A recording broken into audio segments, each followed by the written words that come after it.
Okay, let's just dive right into it. The thing that's on everybody's mind, AI and your career. There's so much hype, so much fear out there, right? But let's cut through all that noise. Over the next few minutes, we're going to lay out a really clear, strategic way for you to not just survive this thing, but to actually thrive in this new age of AI. I mean, this is the big one, isn't it? Is a robot going to take my job? It's a question that creates some serious anxiety, and for good reason. You see all these headlines about automation, you hear about these crazy new AI tools, and of course, you start to wonder, hey, will my skills even matter in a couple of years? But here's a thought. What if that's the wrong question to be asking in the first place? Because you see, this whole thing isn't about fate. It's not something that's just happening to you. It's about a choice. The real conversation we should be having isn't, am I going to be replaced? It's, am I going to be prepared? And that is a massive shift in how you look at it. It puts all the power right back where it belongs, with you. Yeah, this is it. This is the core idea. It's not about being replaced. It's about being prepared. That single sentence just completely reframes the whole conversation, doesn't it? It takes AI from this scary, passive threat that we just have to deal with and turns it into an active opportunity that we can actually grab. It's literally the difference between being a victim of all this change or becoming the architect of your own future. And look at this. It lays out the two paths so clearly. You've got replaced on one side and prepared on the other. If you do nothing, well, you risk your skills becoming obsolete. You risk being seen as redundant, basically automated away. But look at the other side, the prepared side. Your skills don't just vanish. No way. They adapt. You're not redundant, you're augmented, and you're definitely not automated away. You become indispensable. Why? Because you're the person who knows how to use these incredible new tools. Okay, so that sounds great, right? But how do we actually get prepared? Well, it all starts with what we're calling the strategic mindset. This is where we move past the theory and get really practical. We've got to stop thinking about AI like it's some far-off science fiction movie and start seeing it for exactly what it is right now, a real, tangible part of our day-to-day strategic reality. And here's something really important to get. This is not about throwing out everything you know and starting from scratch. Absolutely not.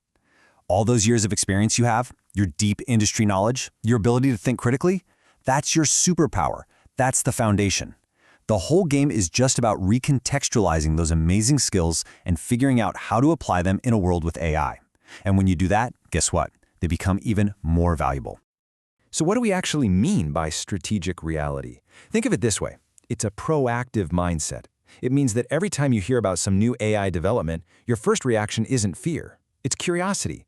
You start asking questions like, okay, how can I use this? How can this make me better at my job? How can I use this to be faster or more innovative? It's all about mastering the tool so you never have to worry about being replaced by it. All right, this brings us to the most important part, the real how-to. We're talking about building your future-proof career. We've talked about shifting our mindset, right? Now let's get into the concrete, actionable things you can do to adapt, to innovate, and to really, truly thrive. Okay, so it really boils down to these three key pillars. Let's break them down. First up, adapt. This is about adapting your mindset and your actual daily workflows. And you can start this, like today. Here's a challenge. For the next 3 months, just pick one generative AI tool that makes sense for your job and master it.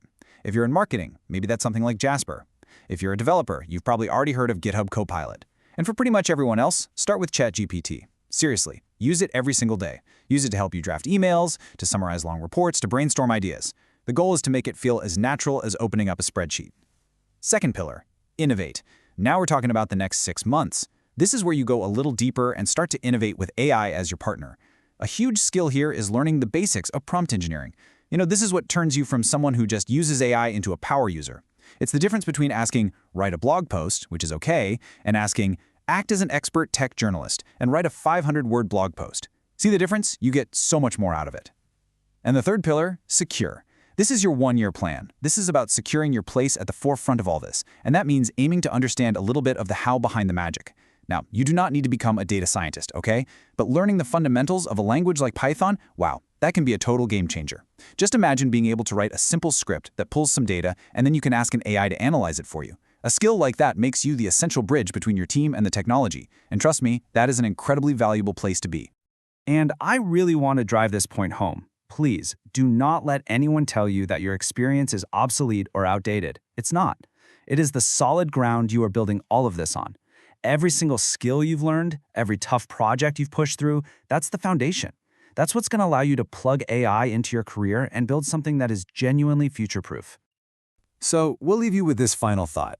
This whole AI revolution, it isn't something that's happening out there to other people or in some other industry. It is here, right now, for all of us. You've got the framework now, and you know you have a choice. The only question left is, what role are you going to play?